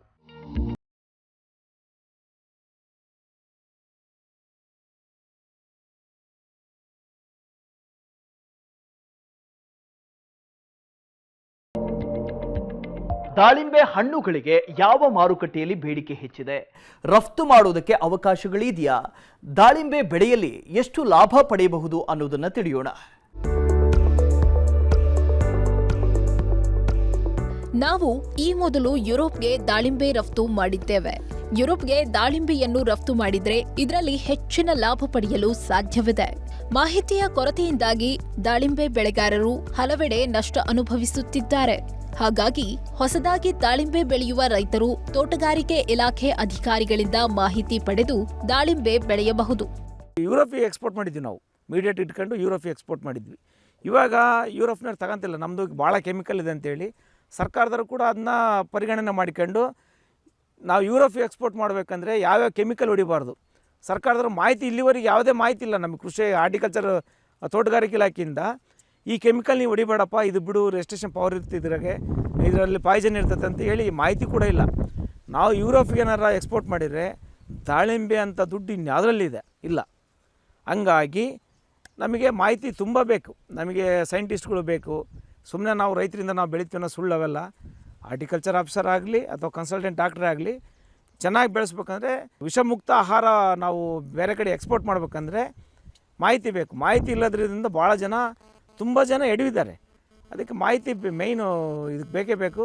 ಅದಕ್ಕೆ ಮಾಹಿತಿ ಸಣ್ಣ ರೈತರು ಕೂಡ ನಿಮ್ಗೆ ದೊಡ್ಡ ದೊಡ್ಡ ಕನ್ಸಲ್ಟೆಂಟ್ ಮಾಡೋಕ್ಕಾಗದೇ ಇದ್ದರೂ ಕೂಡ ತೋಟಗಾರಿಕೆ ಇಲಾಖೆಗೆ ಹೋಗಿ ಅಲ್ಲಿ ಒಬ್ಬ ಒಳ್ಳೆ ತೋಟಗಾರಿಕೆಯಲ್ಲಿ ಅಧಿಕಾರಿಗಳು ಇರ್ತಾರೆ, ಎಲ್ಲ ಗೊತ್ತಿರುತ್ತೆ ಅವರಿಗೂ ಕೂಡ. ಅವ್ರ ಹತ್ರ ಬಿಚ್ಕೊಂಡು ನಾವು ಮಾತಾಡಿಸ್ಬೇಕು ಅವ್ರನ್ನ. ಆ ಥರ ಇದೆ. ತುಂಬ ಚೆನ್ನಾಗಿದೆ. ಯಾವುದೇ ಮಾಡಿರಿ ವಾತಾವರಣಕ್ಕೆ ತಕ್ಕಂತೆ ಮಾಡಿರಿ, ಅಷ್ಟೇ ಹೇಳೋದು. ತೋಟಗಾರಿಕೆ ಬೆಳೆಯಲ್ಲಿ ಹೆಚ್ಚಿನ ಆದಾಯ ಪಡೆಯಬಹುದು. ಅದರಲ್ಲೂ ಕೋಟಿ ಆದಾಯ ಪಡೆಯಬೇಕೆಂದ್ರೆ ದಾಳಿಂಬೆ ಬೆಳೆಯಬೇಕು. ನಾವು 10 ಎಕರೆಯಲ್ಲಿ 1.5 ಕೋಟಿ ಆದಾಯ ಪಡೆದಿದ್ದೇವೆ. ನಾವು ದಾಳಿಂಬೆಯಲ್ಲಿ ನಷ್ಟ ಅನುಭವಿಸಿದ್ದು ಕಡಿಮೆ. ರೈತರು ಕಾಳಜಿ ವಹಿಸಿ ದಾಳಿಂಬೆ ಬೆಳೆಯ ನಿರ್ವಹಣೆ ಮಾಡಿದ್ರೆ ಉತ್ತಮ ಆದಾಯ ಪಡೆಯಬಹುದು ಅನ್ನೋದು ರವಿ ಅವರ ಅನುಭವದ ಮಾತು. ಈಗ ವ್ಯವಸಾಯದಲ್ಲಿ ಏನಾದರೂ ದುಡ್ಡು ಮಾಡಬೇಕಂದ್ರೆ ಹಾರ್ಟಿಕಲ್ಚರ್ ಕ್ರಾಪ್ಗೆ ಹೋಗ್ಬೇಕು. ಏನು ಮೆಕ್ಕೆಜೋಳ ಅವನ್ನೆಲ್ಲ ಬೆಳಿತೀವಲ್ಲ ಅವೆಲ್ಲ ನಮ್ಮ ಖರ್ಚಿಗೆ ಆಗ್ಬೋದು ಅಷ್ಟೇ. ನಾವು ಚೆನ್ನಾಗಿರ್ಬೇಕಂದ್ರೆ ಯಾವುದೇ ಚೆನ್ನಾಗಿರ್ಬೇಕು, ರೆಗ್ಯುಲರ್ ದುಡ್ಡು ನೋಡ್ಬೇಕಂದ್ರೆ ತೋಟಗಾರಿಕೆ ಯಾವುದೇ ಆಗಲಿ ತೋಟಗಾರಿಕೆ ಮಾಡಬೇಕು. ಅದರಲ್ಲಿ ಕೋಟಿ ಏನಾರು ನೋಡ್ಬೇಕಂದ್ರೆ ನನಗೆ ಗೊತ್ತಿದ್ದಂಗೆ ದಾಳಿಂಬೆ ಹಾಕ್ರಿ ಅಂತ ಹೇಳ್ತಾಯಿದ್ದೀನಿ. ನಾನು 2012-13 ನಮ್ಮ ಅಣ್ಣ ನಾನು ಜೊತೆಗೆ ಪಾರ್ಟ್ನರಾಗಿ ಮಾಡೋಕ್ಕಾರ ಅಲ್ಲಿ ನಮ್ಮದು 10 ಎಕರೆ ನಮ್ಮೆಲ್ಲ ಒಂದೊಂದು ಪ್ಲಾಟಿಗೆ 1.5 ಕೋಟಿ ರೂಪಾಯಿ ನೋಡಿದ್ವಿ ದಾಳಿಂಬೆ ಒಳಗೆ. ಇನ್ಯಾವ ಕ್ರಾಪಲ್ಲಿ ನಾವು ನೋಡಿಲ್ಲ. ಇವತ್ತೇನು ಅಡಿಕೆ 53-54 ಸಾವಿರ ರೂಪಾಯಿ ಕ್ವಿಂಟಾಲ್ ಇದೆ. 10 ಎಕರೆಗೆ ಯಾವುದೇ ಕಾರಣಕ್ಕೂ ಅವ್ರು ಕೋಟಿ ನೋಡೋಕ್ಕಾಗಲ್ಲ. ಹಂಗಾಗಿ ದಾಳಿಂಬೆ ಒಳಗೆ ಏನಾರ ನಾವು ಕೋಟಿ ನೋಡ್ಬೇಕಂದ್ರೆ ದಾಳಿಂಬೆ ಹಾಕ್ಬೇಕು. ದಾಳಿಂಬೆ ಒಳಗೆ ನಾವು ಕೋಟಿ ನೋಡಿದ್ದೀವಿ, ಕಳ್ಕೊಂಡಿಲ್ಲ. ಕೆಲವು ಜನ ರೈತರು ಕಳ್ಕೊಂಡಾರೆ. ದಾಳಿಂಬೆ ಒಳಗೆ ಬೇಕಾದಷ್ಟು ಹೊಲ ಮನೆ ಕಳ್ಕೊಂಡ್ರಂತ ಹೇಳ್ತಾರೆ ಅಷ್ಟೇ, ನಾವು ನೋಡಿಲ್ಲ. ಎಂತಾರೆ ನಾವೆಲ್ಲಪ್ಪ ದಾಳಿಂಬೆ ಹಾಕಿದ್ವಿ, ನಾವು ಕಳ್ಕೊಂಬಿಟ್ವಿ, ಜಮೀನು ಕಳ್ಕೊಂಡ್ವಿ, ಭಾಳ ಸಾಲಬಂದಿಗೆ ಆಗಿದ್ದಾರೆ ಅಂಥ ರೈತರು ಕೂಡ ಇದ್ದಾರೆ. ಅಂದರೆ ಭಾಳ ಬಂಡವಾಳ ಹಾಕ್ತಾರೆ, ಕಾನ್ಸಂಟ್ರೇಟ್ ಕಡಿಮೆ ಮಾಡ್ತಾರೆ ಅಂಥ ರೈತರು ತುಂಬ ಇದ್ದಾರೆ. ಯಾಕಂದರೆ ಅಫ್ಷಲ್ಲು ಎಲ್ಲೋ ದುಡ್ಡು ಬರ್ತಿರ್ತದೆ, ಅವರು ಸ್ಯಾಲ್ರಿನ ಆಗಲಿ ಇನ್ನೊಂದಾಗಲಿ ತಂದು ತೋಟಕ್ಕೆ ಸುರು ಬಿಡ್ತಾರೆ. ಅವ್ರಿಗೆ ಗೊತ್ತಿರಲ್ಲ ಈಗ ಲೇಬರ್ ಹೆಂಗೆ ಏನಂತ ಗೊತ್ತಿರಲ್ಲ, ತೋಟ ಅಂದರೆ ಏನು ಗೊತ್ತಿರಲ್ಲ ಅವರಿಗೆ. ಆಫೀಸ್ ಒಳಗೆ ಕೂತ್ಕೊಂಡಿದ್ದು ಅವ್ರಿಗೆ ಕಲ್ಪನೆ ಇರುತ್ತೆ ಒಂದು, ನಾನು ಕೂಡ ತೋಟ ಮಾಡಬೇಕು, ನಾನು ದಾಳಿಂಬೆ ಬೆಳಿಬೇಕು, ನಾನು ಪಪ್ಪಾಯ ಬೆಳಿಬೇಕು, ಅಡಿಕೆ ಬೆಳಿಬೇಕು ಅನ್ನೋದೊಂದು ಕಲ್ಪನೆ ಭಾಳ ಇರುತ್ತೆ. ಅವರೆಲ್ಲ ಸರಿ ಓಕೆ. ನಾವು ಅಂದರೆ ಈಗ ನಾವು ರೈತರು ಕೂಡ ಎಲ್ಲ ರೈತರು ದಾಳಿಂಬೆ ಬೆಳೆಯೋಕ್ಕಲ್ಲ, ಎಲ್ಲ ರೈತರು ಪಪ್ಪಾಯ ಬೆಳೆಯೋಕ್ಕಾಗಲ್ಲ. ಅದಕ್ಕೆ ಯಾವುದೇ ಒಂದು ಫಸಲಾಗಲಿ, ಯಾವುದೇ ಒಂದು ಬೆಳೆ ಆಗಲಿ, ಏನೇ ನಾವು ಉದ್ಯೋಗ ಆಗಲಿ, ಏನೇ ಮಾಡಲಿ ಪರಿಶ್ರಮ ಬೇಕು, ಕಾನ್ಸಂಟ್ರೇಟ್ ಬೇಕು. ಯಾವುದೇ ಬೆಳೆ ಬೆಳೀರಿ ನೀವು ಕಾನ್ಸಂಟ್ರೇಟ್ ಮಾಡಿದ್ರೆ ಮಾತ್ರ ಬೆಳೆ ಬೆಳೆಯೋಕ್ಕಾಗೋದು. ಅದಕ್ಕೆ ಹೆಚ್ಚು ಉತ್ಸಾಹನೇ ದಾಳಿಂಬೆ, ಪಪ್ಪಾಯಿ, ಇವಾಗೆಲ್ಲ ಶ್ರೀಗಂಧನೂ ಕೂಡ ಆಗ್ತಿದ್ದಾರೆ. ತೋಟಗಾರಿಕೆ ಅಂದರೆ ಪರ್ಯಾಯವಾಗಿ ಬೆಳೆ ಯಾವುದೇ ಬೆಳೆ ಆಗಲಿ, ಪಪ್ಪಾಯ ಆಗಲಿ ದಾಳಿಂಬೆ ಆಗಲಿ ವಾತಾವರಣಕ್ಕೆ ತಕ್ಕಂತೆ ಬೆಳೀರಿ. ಚೆನ್ನಾಗೇ ದುಡ್ಡು ನೋಡ್ಬೋದು ಅಂದರೆ ಪಪ್ಪಾಯಿ ದಾಳಿಂಬೆ ಹಾಕ್ರಿ, ಚೆನ್ನಾಗಿರುತ್ತೆ. 1 ಎಕರೆಗೆ 350 ಸಸಿ ನಾಟಿ ಮಾಡಬಹುದು. ಆರಂಭದಲ್ಲಿ ಸಸಿ ನಾಟಿ ಮತ್ತು ಇತರೆ ಖರ್ಚುಗಳು ಸೇರಿ 1 ಲಕ್ಷ ಖರ್ಚು ಬರುತ್ತೆ. ಆ ಬಳಿಕ ಬೆಳೆಯ ನಿರ್ವಹಣೆಗೆ 2 ಲಕ್ಷ ರೂಪಾಯಿ ಖರ್ಚಾಗುತ್ತೆ. 1 ಎಕರೆಯಲ್ಲಿ ದಾಳಿಂಬೆ ಬೆಳೆಯಲು ಕನಿಷ್ಠ 3 ಲಕ್ಷ ಖರ್ಚಾಗುತ್ತೆ. ಇನ್ನು ರವಿ ಅವರು ಈ ವರ್ಷ 13 ಎಕರೆಯಲ್ಲಿ ಬೆಳೆದಿರುವ ದಾಳಿಂಬೆಯಿಂದ 20 ಲಕ್ಷ ರೂಪಾಯಿ ಆದಾಯ ನಿರೀಕ್ಷಿಸುತ್ತಿದ್ದಾರೆ. ಉತ್ತಮವಾಗಿ ಬೆಳೆ ಬೆಳೆದಾಗ ಎಕರೆಗೆ ಕನಿಷ್ಠ 4-5 ಲಕ್ಷ ಲಾಭ ಸಿಗುತ್ತೆ. 1 ಎಕರೆಗೆ 350 ಗಿಡ ಕುಂದಿರುತ್ತೆ. 13-9 ದಾಯ ಮಾಡ್ತೀವಿ. ಖರ್ಚು ಸ್ಟಾರ್ಟಿಂಗ್ ಎಲ್ಲ ಡ್ರಿಪ್ಪಿಗೆ 30,000 ರೂಪಾಯಿ, ಎಕರೆಗೆ ಒಂದು 30,000 ರೂಪಾಯಿ ಡ್ರಿಪ್ ಬರುತ್ತೆ. ಒಂದು 35,000 ರೂಪಾಯಿ ಇದಕ್ಕೆ ಬರುತ್ತೆ ಪ್ಲಾಂಟ್ಸಿಗೆ. ಲೇಬರ್ಗೆ ಅಂತ 1 ಲಕ್ಷ ರೂಪಾಯಿ ಬೇಕು. ನಾವೇನಾದರೂ ಕ್ರಾಪ್ ಸ್ಟಾರ್ಟ್ ಮಾಡೋತ್ತಿಗೆ ಮೇಂಟೆನೆನ್ಸಿಗೆ 1 ಲಕ್ಷ ರೂಪಾಯಿ ಬೇಕು. ಆಮೇಲೆ 2 ಲಕ್ಷ ರೂಪಾಯಿ ಬೇಕು ಏನಕ್ಕೆ ಕ್ರಾಪ್ ತೆಗಿಯೋತ್ತಿಗೆ. ಟೋಟಲಿ 3 ಲಕ್ಷ ಬೇಕು. ಈಗಿರೋ ಈಲ್ಡ್ ಏನಾರು ನಾವು 1 kg ನಾವು ಒಂದು ಗಿಡಕ್ಕೆ 1 ಬಾಕ್ಸ್ ಅಂದರೆ 10 kg ಲೆವೆಲ್ಲಿ ಸ್ಟಾರ್ಟಿಂಗ್ ಎಲ್ಲ ಬೆಳೆಸಿದರೆ ಒಂದು 100 ರೂಪಾಯಿ ರೇಟ್ ಸಿಕ್ಕರೂ ಕೂಡ ಚೆನ್ನಾಗಿ ಒಳ್ಳೆ ರೇಟ್ ಆಗ್ತದೆ. 1,000 ರೂಪಾಯಿ ಒಂದು ಗಿಡ ಲೆಕ್ಕ ಹಾಕಿದರೆ ಒಂದು 300 ರೂಪಾಯಿ ಖರ್ಚು ಬರುತ್ತೆ. ಇನ್ನು 700 ರೂಪೀಸ್ ಉಳಿತೆ ನನ್ನ ಲೆಕ್ಕ. ಒಂದು ಗಿಡದಲ್ಲಿ ಒಂದು 50 ಫ್ರೂಟ್ಸ್, ಒಳ್ಳೆ ಸೆಲೆಕ್ಟೆಡ್ ಫ್ರೂಟ್ಸ್ 50 ನಾವು ಸೆಟ್ ಮಾಡಿದರೆ 300-350 ಗ್ರಾಮ್ ಥರ ಬೆಳೀತದೆ, ಕಾಯಿ ಚೆನ್ನಾಗಿ ಬರುತ್ತೆ. ಸೆಲೆಕ್ಟೆಡ್ ಫ್ರೂಟ್ಸ್ನ ಸೆಟ್ಟಿಂಗ್ ಮಾಡ್ಕೊಳಕು ಸ್ಟಾರ್ಟಿಂಗ್ ಅಂದರೆ. ಆಮೇಲೆ 2-3 ಬಾಕ್ಸು ಬೆಳೆಯೋದಿದ್ದೇ ಇದೆ. ಸ್ಟಾರ್ಟಿಂಗ್ ಅಂದರೆ 2 ವರ್ಷದೊಳಗೆ ಗಿಡ ಇದ್ದರೆ 10 kg ಬಿಟ್ಟರೆ ಸೂಕ್ತ. ನಾನು ನಾವು ಕ್ರಾಪಿಗೆ ಬಿಡೋತ್ತಿಗೆ ಕ್ರಾಪ್ ಹಣ್ಣು ತಗೊಳತಿ 3 ಲಕ್ಷ ಬೇಕು 1 ಎಕರೆಗೆ. ಇಲ್ಲಿ ಕೆಚ್ಚನಹಳ್ಳಿಯಲ್ಲಿ 13 ಎಕರೆ ಈಗ ಆಲ್ರೆಡಿ ಬಂದಿದೆ. ಇದು ದಾಳಿಂಬೆ ಬಂದಿದೆ, ಪಪ್ಪಾಯ ಇದೆ ಅಂತರ ಬೆಳೆಯಾಗಿ. ದಾಳಿಂಬೆ ನಮಗೆ ಜೀರೋ, ನಾವು ಮೇಂಟೆನೆನ್ಸ್ ಇಲ್ಲ. ಸ್ಟಾರ್ಟಿಂಗ್ ಏನು ಸುಮ್ಮನೆ ಪ್ರೂನಿಂಗ್ ಮಾಡಿದ್ವಿ, ಯಾಕೆ ಫ್ಲವರ್ ಬಂತು ಅಂತೇಳಿ ನಾನು ಬಿಟ್ಟೆ. ನಾನು ಮೇಯ್ನ್ ಈಗ ಪಪ್ಪಾಯ ಹಾಕಿನಿ. ಇದರೊಳಗೆ ಪಪ್ಪಾಯ ಕಾನ್ಸಂಟ್ರೇಟ್ ಮಾಡೋದ್ರಿಂದ ದಾಳಿಂಬೆ ನನಗೆ ಬೋನಸ್ ಇದೆ. ದಾಳಿಂಬೆಗೆ ಜೀರೋ ಇನ್ವೆಸ್ಟ್ಮೆಂಟಿಂದ ನನಗೆ ಒಂದು 13 ಎಕರೆಯಿಂದ ಒಂದು 20 ಲಕ್ಷ ರೂಪಾಯಿ ದಾಳಿಂಬೆಯಿಂದ ಎಕ್ಸ್ಪೆಕ್ಟ್ ಮಾಡ್ತಾಯಿದ್ದೀನಿ. ನಾವು ಏನೇ ಖರ್ಚು ಮಾಡಿದ್ರು ಕೂಡ ನಾನು ಪಪ್ಪಾಯಿಗೆ ಖರ್ಚು ಮಾಡಿರೋದು ದಾಳಿಂಬೆ ಜೀರೋ ಮೇಂಟೆನೆನ್ಸು. ಒಳ್ಳೆ ಲಾಭ ಇದೆ ಈ ವರ್ಷ. ಮುಂದಿನ ವರ್ಷ ಏನಿದೆ ಗೊತ್ತಿಲ್ಲ. ನಾವು ರೈತರಿಗೆ 500 ರೂಪಾಯಿ ನಾವು ಏನಾದ್ರು ಖರ್ಚು ಮಾಡಿದರೆ ಗಿಡಕ್ಕೆ, ಅಂದರೆ ಖರ್ಚು ಸುಮ್ಮನೆ ಅಲ್ಲ, ಅವಶ್ಯಕತೆ ಇದ್ದಾಗ 500 ರೂಪಾಯಿ ಖರ್ಚಾಗುತ್ತೆ ಒಂದು ಗಿಡಕ್ಕೆ. 1,500 ರೂಪಾಯಿ, 2,000, 3,000 ತನಕ ಒಂದು ಗಿಡಕ್ಕೆ ತಗೊತಾ ಇದ್ದೀವಿ ನಾವು. ಈಗ ಹಳೆ ಗಿಡಗಳು ಅಂದರೆ 2-3 ವರ್ಷ ಆದಮೇಲೆ 3 ಬಾಕ್ಸ್ ಗಿಡಕ್ಕೆ ಏನಾದರೂ ಬಂದರೆ, ಅಂದರೆ 30 kg ಹಣ್ಣು ಬಂತು ಅಂದರೆ 30 kg ಬಂದರೆ ಒಂದು ಗಿಡಕ್ಕೆ 30 kg 2,500 ರೂಪಾಯಿ ಒಂದು ಗಿಡಕ್ಕಾಗುತ್ತೆ. 800ರಿಂದ 900 ರೂಪಾಯಿ ಖರ್ಚು ಮಾಡ್ತೀವಿ. ಅಂದರೆ ಆ ಗಿಡಕ್ಕೆ ಕೆಪಾಸಿಟಿ ಹೆಂಗಿರುತ್ತೆ, 700ರಿಂದ 800 ml ಸ್ಪ್ರೇ ಹೋಗುತ್ತೆ ಆ ಗಿಡಕ್ಕೆ. ಆಮೇಲೆ ಗೊಬ್ಬರ ಹಾಕೋದು ಅರ್ಧ kg ಗೊಬ್ಬರ ಹಾಕ್ತಿರ್ತೀವಿ. ಅಂದರೆ ದೊಡ್ಡ ಗಿಡಕ್ಕೆ ಹೇಳ್ತಾರೆ ನಾನು. ಸ್ಟಾರ್ಟಿಂಗಲ್ಲಿ ಇನ್ವೆಸ್ಟ್ಮೆಂಟ್ ಮಾಡೋದೇನು ಭಾಳ ಬೇಕಾಗಲ್ಲ. ಗಿಡ ಬೆಳೆಸೋಕ್ಕೆ ಒಂದು 200-250 ರೂಪಾಯಿ ಆದರೆ ಸಾಕಾಗುತ್ತೆ ಸ್ಟಾರ್ಟಿಂಗೆಲ್ಲ. 30 kg ಗಿಡ ಬೆಳೆಯೋ ಗಿಡಗಳಿಗೆ 500 ರೂಪಾಯಿಂದ 1,000 ರೂಪಾಯಿವರೆಗೆ ಬೇಕು ಖರ್ಚು ಮಾಡಬೇಕು. ಕ್ವಾಲಿಟಿಯಾಗಿ ಬೆಳಿತೀವಿ ಅಂದರೆ, ಮಾಮೂಲಾಗಿ ಬೆಳಿತೀವಿ ಅಂದರೆ ನಾರ್ಮಲಾಗೆ ಮಾಮೂಲಾಗಿ ಬಿಟ್ಕೊಂತ ಹೋಗ್ಬೋದು. ಒಳ್ಳೆ ಬೆಳೆ ಬೆಳೆದ್ರೆ ಮಿನಿಮಮ್ 4ರಿಂದ 5 ಲಕ್ಷ ರೂಪಾಯಿ ಲಾಭ ಆಗುತ್ತೆ ಎಕರೆಗೆ. ದಾಳಿಂಬೆ ಬೆಳೆಯಲ್ಲಿ ದೀರ್ಘಾವಧಿಯವರೆಗೆ ಫಸಲು ಪಡೆಯಲು ಸಾಧ್ಯವಿಲ್ಲ. 6ರಿಂದ 7 ವರ್ಷದ ಬಳಿಕ ದಾಳಿಂಬೆಯಲ್ಲಿ ಇಳುವರಿ ಕಡಿಮೆಯಾಗುತ್ತೆ ಮತ್ತು ಖರ್ಚು ಹೆಚ್ಚುತ್ತೆ. ಹಾಗಾಗಿ ದಾಳಿಂಬೆ ತೆಗೆದು ಬೇರೆ ಬೆಳೆ ಬೆಳೆಯಬಹುದು. 1 ವರ್ಷದ ಬಳಿಕ ಮತ್ತೆ ಅದೇ ಜಮೀನಿನಲ್ಲಿ ದಾಳಿಂಬೆ ಬೆಳೆಯಬಹುದು. ಇವಾಗ ಸೂಕ್ಷ್ಮ ಹೆಂಗಂದರೆ ಭೂಮಿಯಲ್ಲಿ ಬ್ಲೈಟ್ ಇದು ಎಂಥದ್ದು ಗಿಡ ವಿಲ್ಟ್ ಅಂತ ಬರುತ್ತೆ, ಡೈಬ್ಯಾಕ್ ಆಗುತ್ತೆ. ನಾವು ನಿರಂತರವಾಗಿ ಬೆಳೀತಾ ಇದ್ರೆ ಏನಾಗುತ್ತೆ, ಡೈಬ್ಯಾಕ್ ಗಿಡ ತನ್ನಷ್ಟಿಗೆ ತಾನೇ ಅದಿರಿಬಿಡ್ತದೆ. ನಿರಂತರವಾಗಿ ಬೆಳೀತಿದ್ರೆ, ನಿರಂತರವಾಗಿ ನೀರು ಕೊಟ್ಟರೆ ಆ ಡೈಬ್ಯಾಕ್ ಇರೋದ್ರಿಂದ ಗಿಡ ತಾನೇ ಕೌಂಟ್ ಕಡಿಮೆ ಆಗುತ್ತೆ. ಅದಕ್ಕೆ ಸೂಕ್ಷ್ಮವಾಗಿ ಅದನ್ನ ಗ್ರಹಿಸ್ಕೊಂಡ್ರೆ ಒಂದು 6 ವರ್ಷ ಅಥವಾ 7 ವರ್ಷ ಇಟ್ಕೊಬೋದು ನಾವು ದಾಳಿಂಬೆನ. ಅದ್ರ ಮೇಲೆ ಇಟ್ಕೊಳಕ್ಕೆ ಹೋಗೋಕ್ಕಾಗಲ್ಲ, ಯಾಕಂದರೆ ಈಲ್ಡ್ ಕಡಿಮೆ ಆಗುತ್ತೆ. ಏಜು ಜಾಸ್ತಿ ಆದಂಗಲ್ಲ ಈಲ್ಡ್ ಕಡಿಮೆ ಆಗುತ್ತೆ. ಒಂದು 6 ಕ್ರಾಪ್ 7 ಕ್ರಾಪ್ ಬೆಳೆದು ಬೇರೆ ಒಂದು ಆಲ್ಟರ್ನೇಟಾಗಿ ಬೇರೆ ಒಂದು ಯಾವ್ದಾರು ಒಂದು ಬೆಳೆದು, ಅಥವಾ ಬೇರೆ ಭೂಮಿ ನಮ್ಮದೇ ಯಾವುದೇ ಒಂದು ಪಕ್ಕದಾಗಿದ್ದರೆ ಅದನ್ನ ಆಲ್ಟರ್ನೇಟಾಗಿ ಮಾಡ್ಕೊಂಡು ಅನುಕೂಲ. 6 ವರ್ಷ ಆದ್ಮೇಲೆ ತೆಗೆದು ಅನುಕೂಲ, ಯಾಕಂದರೆ ಖರ್ಚು ಜಾಸ್ತಿ ಆಗುತ್ತೆ, ಈಲ್ಡಿಂಗ್ ಕಡಿಮೆ ಆಗುತ್ತೆ. ಅದನ್ನ ಇಟ್ಕೊಂಡು ಏನು ಮಾಡ್ತೀಯ, ಅವಾಗ ತೆಗೆದುಬಿಡೋದು. ಒಂದೇ ವರ್ಷ ಬೇರೆ ಏನಾದರೂ ಒಂದು ಬೆಳೆ ಬೆಳೆಯೋದು. 1 ವರ್ಷ ಇಲ್ಲ ನಮ್ಮ ಕೈಲಿ ಏನು ಬೆಳೆಯೋದು ಬೇಡ ಅಂದರೆ ಹಸಿರೆಲೆ ಗೊಬ್ಬರವಾಗಿ ಸೆಣಬು ಅಥವಾ ಡಯಾಂಚನ ಬೆಳೆದು, ಇಲ್ಲ ಅಥವಾ ಅವರೇ ಏನಾದರೂ 1 ವರ್ಷ ಹಾಕಿಬಿಟ್ಟು ನೆಲಕ್ಕೆ ಹಾಕಿ 1 ವರ್ಷ ಪೂರ ರೊಟೇಷನ್ ಮಾಡಿ ಚೆನ್ನಾಗಿ ಬೆಳೆಸಿ ಒಂದು 5 ಅಡಿ 6 ಅಡಿ ಬೆಳೆದಾದ್ಮೇಲೆ ರೂಟ್ ಹೊಡೆದು ಬಿಟ್ಟು ಆಮೇಲೆ ಮತ್ತೆ ಹೊಸ ತಯಾರಿ ಮಾಡ್ಕೊಂಡು ಗಿಡ ಹಾಕೋದು ಸೂಕ್ತ. 7 ವರ್ಷ 8 ವರ್ಷ ಗಿಡ ದೊಡ್ಡ ಗಿಡ ಆದರೆ ನಮಗೆ ಅಂತ ಈಲ್ಡಿಂಗ್ ಬರೋಲ್ಲ, ಖರ್ಚು ಜಾಸ್ತಿ ಆಗುತ್ತೆ. ಖರ್ಚು ಜಾಸ್ತಿ ಆಗುತ್ತೆ.